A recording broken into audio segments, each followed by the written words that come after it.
have about 30 hours in Project Zomboid and I've never made it past day 4. So this time I gave myself 1 life, started with basically 0 stats, and decided I was going to play as safely as possible. I'd avoid unnecessary fights, find somewhere isolated to live, build up my skills, and only take risks when I absolutely had to. And somehow it worked. I survived longer than I ever had. But the longer I played this way, the more I started realizing that staying alive and actually making progress were 2 completely different things. And eventually I started to wonder if playing it safe was actually the thing holding me back. Oh my gosh!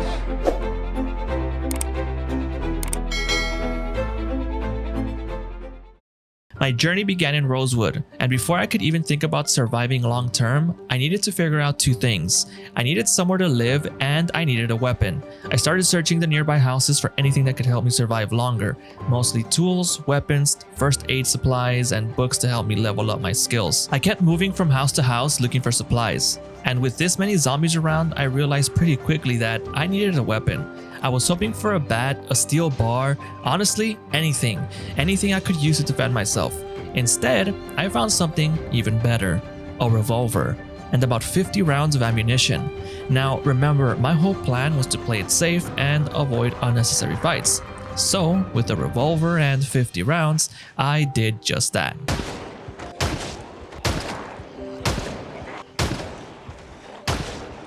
After going through all 50 rounds, I started to realize this was probably a bad idea. Sure, the gun made killing zombies easier, but every shot was bringing more of them straight to me. So instead of making the area safer, I was basically doing the exact opposite. After all that shooting, I figured it was probably a good idea to get out of the area for a bit and let things calm down. That's when I decided to head towards the school. I figured there was a good chance I could find a backpack there, which was something I was gonna need anyway if I wanted to survive for more than a few days. And hopefully by the time I was done searching it, some of the zombies I had just attracted will lose interest. Of course, finding a backpack wasn't as simple as just walking in and checking a few lockers. There were zombies all over the school, so I had to keep moving to the building and try not to get trapped. I made it to the lockers and finally found what I was looking for, a backpack. Thanks to a watch I had found earlier, I could see it was getting pretty late, and with my low fitness, I was getting tired a lot faster than I wanted. So I knew I needed to find somewhere to sleep soon. Before calling it a night though, I still wanted a decent melee weapon, and after nearly getting myself killed looking for one, oh my god, I finally found it, a steel bar. With that taken care of, I finally called it a day. I found a nearby house, closed the blinds, and went to sleep. Day 1 was officially over.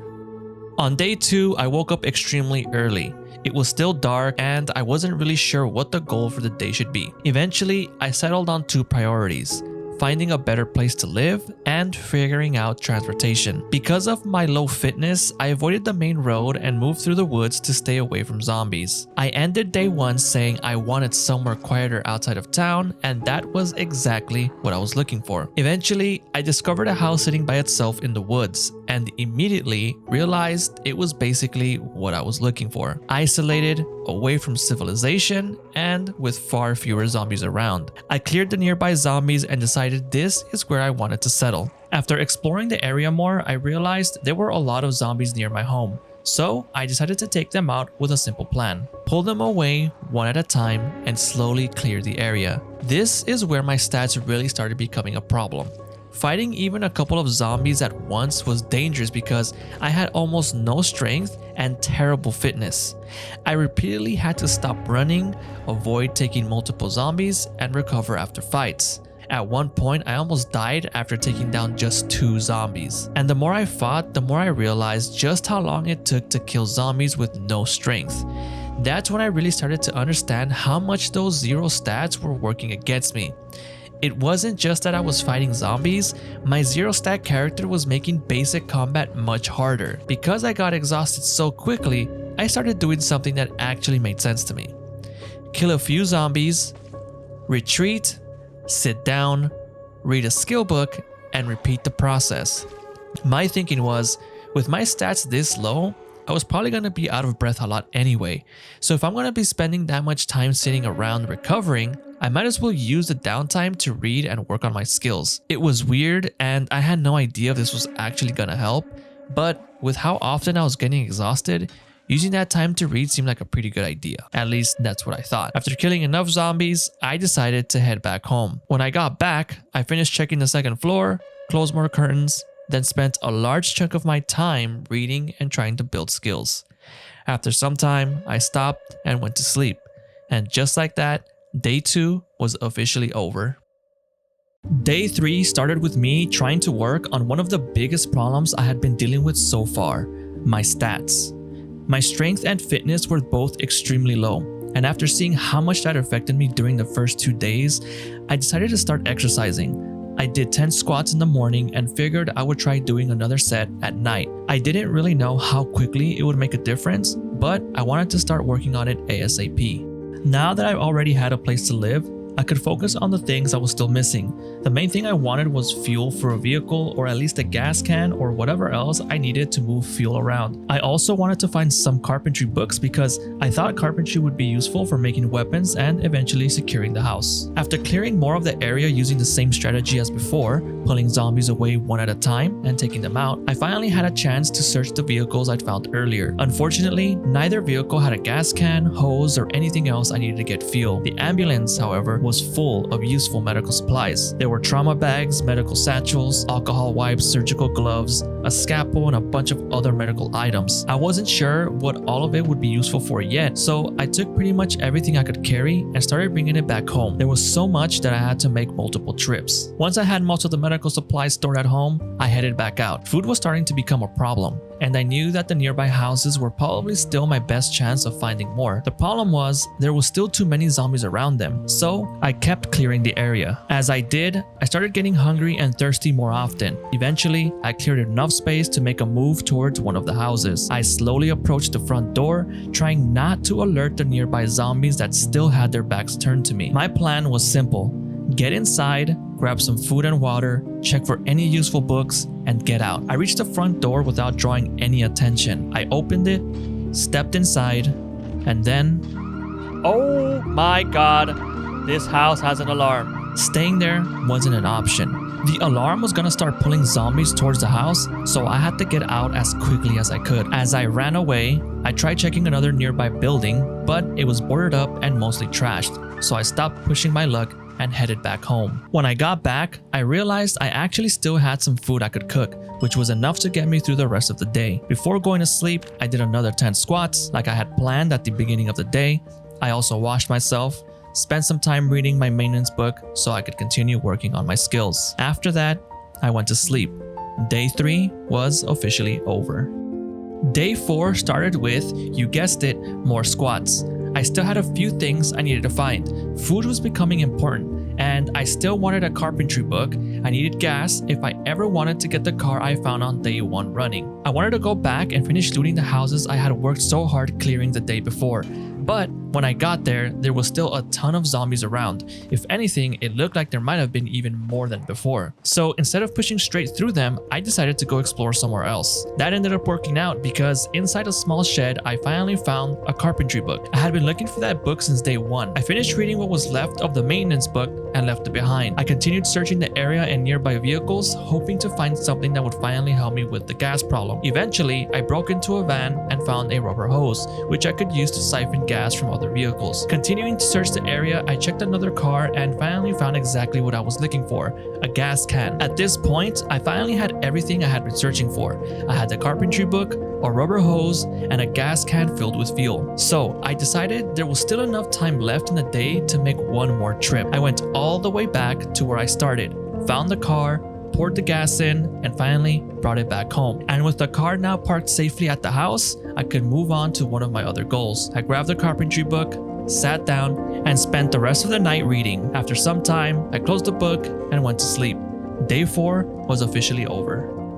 Day 5 started with extreme hunger, and with no food at the house, I had to go out and find something to eat. I skipped my morning exercise and headed straight out, but food wasn't the only thing I needed. I also needed a hammer so I could start working on my carpentry skill as soon as possible. So the goal for day 5 was simple: find food, find the hammer, and get back home alive. I wasn't sure what kind of negative effects came from being this hungry, and honestly, I didn't want to find out. So I made an awesome decision: go back to the same house where I had triggered the alarm to get some food. Luckily, the alarm had stopped, so I ran straight inside, ran right to the kitchen, and grabbed whatever food I could find. Once I had enough to keep myself going, I left the house to look for the hammer. With the food situation under control, I started checking nearby garages, sheds, shelves, and storage boxes for a hammer. Basically, every place that looked like it should have one, and somehow I kept finding everything but a hammer. While searching a kitchen, I was grabbing extra food to bring back home when I finally found a can opener, which was a pretty big deal because I already had a bunch of canned food stored away that I couldn't use. While I was going through everything, I could hear a zombie somewhere nearby, but I didn't really think much of it. The problem was I had left both the front door and the kitchen door open, and while I was standing in front of the doorway, completely focused on my inventory, the zombie walked straight into the house and came right at me. Oh my god!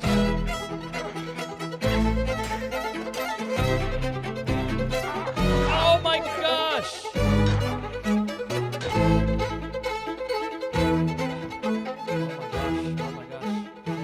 A scratch, a laceration, and bleeding.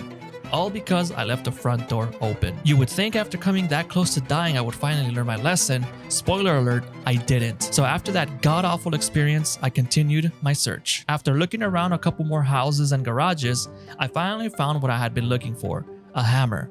It was pretty worn down, but at this point, I honestly didn't care. I threw it in my bag and headed straight home. Before I could settle in, I had to clear out the zombies hanging around the house. Once they were gone, my plan was pretty simple. Now that I had the hammer and the hacksaw, I wanted to finish reading the carpentry book before I started disassembling anything. So I went upstairs, washed up, sat on the bed, and read as much as I could before going to sleep. My plan for the next day was even simpler. Finish the book no matter how long it took, then spend the rest of the day inside disassembling everything I could. Finally, after having the worst day of my life, it seemed like I might not even have to leave the house the next day. Unfortunately, I was wrong. After starting day 6 with another set of squats, I went downstairs to finish reading Carpentry 1. It took a while, but was totally worth it. Once I finished, I was ready to start disassembling the furniture. As I walked up to the chair, I realized I had a problem. The saw I had was the wrong one. The small hacksaw was not enough to disassemble the furniture. The quiet day I planned on spending inside suddenly required me to go back outside. Luckily, I remembered seeing another saw inside one of the houses I had searched earlier, so I hopped in the car and drove back to the area. Once I got there, I ran straight into the house, grabbed the saw, and got out as fast as I could. That was the only thing I came back for, so once I had it, I went straight back home. Once I got home, I grabbed the new hacksaw and my hammer and tried disassembling the furniture again. This time, it actually worked, and I was finally able to start disassembling the furniture. Only I had another problem. Disassembling the furniture was not giving me any XP. At this point, the lack of experience with Project Zomboid started to frustrate me just a little bit. I finally had the tools I needed, I finally had the carpentry book, and I thought I was doing the right thing, but instead of leveling up, nothing was happening. So now I had to figure out what I was doing wrong. I tried disassembling furniture, looking through recipes, and messing around with whatever wooden materials I could find, but nothing was giving me XP. After some time, I finally figured it out. Sawing one of the logs outside gave me my first bit of carpentry XP, and since there were logs all around the area, I finally had a real way to start leveling it. At this point, it was already too late in the day to really focus on leveling carpentry, but at least now I knew exactly how to do it for the next day. So I went upstairs, tried reading Carpentry 2, failed, and went to sleep. Over the next couple of days, I spent most of my time trying to level carpentry by collecting logs and sawing them into planks. During that time, I had finally hit strength level 1, a huge win. But the longer I worked on carpentry, the more I started wondering if it was even worth it. I kept going through the crafting recipes and experimenting with different ways to make better weapons, but nothing was really giving me what I was looking for. Eventually, I had to accept that crafting weapons might not be the answer. So instead of spending another day grinding at home, I decided it was time to go out and start exploring. This was pretty much the exact opposite of what I had planned from the beginning. I knew that with how little experience I had, combined with starting at basically 0 stats, going out and exploring like this could easily turn into disaster. But at this point, it felt like I didn't really have any other choice. After setting off to explore, I was searching through a fire station when I heard something I had never heard before. I hear something. I hear a helicopter. I hear a helicopter. 100% is a helicopter. How do I go outside? I hear a helicopter. Oh god. Helicopter? Helicopter? Where is it? Sounds like it's down here. There's a guy right here. What do I do? Jumping a care package? I hear a helicopter. What do I do? Help! Help me! Or drop something. It's like over here to my right. It's getting closer. I'm out of breath. Zombie here. A helicopter. I stepped outside and it just kept getting louder and louder until it sounded like it was right above me. I had no idea if it was gonna drop supplies, rescue me, or what was happening. But one thing became pretty clear. It was pulling zombies straight towards me. So I ran. Eventually, I had enough of playing it safe. Staying close to home and trying to craft my way into better gear clearly wasn't working. So I decided to take my biggest risk yet and push deeper into Rosewood. During the run, I found a working car, got it filled with gas, and used it to haul back a huge amount of supplies. And once I realized how much more progress I could make by actually going out and taking risks, something changed. From that point on, I was going to explore further, fight more zombies, and start taking the chances I had been avoiding since the run began. The following day, I woke up, drank some water, and headed back into Rosewood. This time, I wasn't trying to avoid every fight. I was going out to loot, fight zombies, and basically do the complete opposite of what I had planned from the very beginning. I had found a ton of food, siphoning more gas and getting more done in a single trip than I had during the time I was playing it safe. There was no doubt in my mind that taking risks wasn't just working, it felt like this is how I should have been playing the whole time. During my fight with one of the zombies, I mistimed a swing and got hit. Oh my god, I got bitten. I checked the wound, a laceration. That was a close one, and honestly, that probably should have been my warning to slow down. But I didn't. I continued circling around the same area when I spotted a single zombie on its own. I walked right up to it, missed my swing, and got bitten. Literally. This was it. The beginning of the end. Even with only about 30 hours in the game, there was one thing I already understood. There was no cure for a bite. No treatment, no way to undo it. From that point on, it was just a matter of time. After spending this entire run trying so hard to stay alive, one mistake had basically put an expiration date on my character. All the food, the car, the supplies, the skills I had been working on, it suddenly felt like none of it mattered anymore. At that point, I wasn't really trying to survive. I was just deciding what I wanted to do with whatever time I had left. For a while, I just kept fighting zombies, figuring I might as well work on the exact skill that got me into this situation in the first place: combat. After wandering around and mindlessly taking fights, I eventually decided to head back home, get some rest, clear as many of the negative effects as I could, and hopefully live to see another day. The next morning, I woke up, ate, got in my car, and drove straight back into Rosewood. With my inevitable death still hanging over me and no real idea on how much time I had left, I figured I might as well look for a police station and get my hands on some real weapons. If I was gonna go out, I wanted to do it surrounded by a horde of zombies, blasting every last round I had and accepting my death like a man. Before heading to the police station for what I thought was gonna be my final showdown, I stopped at a house near the edge of the city to get ready. A huge group of zombies were already chasing me, so I quickly broke into the house to get away. While climbing through the window, I managed to lodge glass in both of my legs. I immediately started limping. The zombies broke in behind me, chased me upstairs, and that was it. No police station, no final shootout.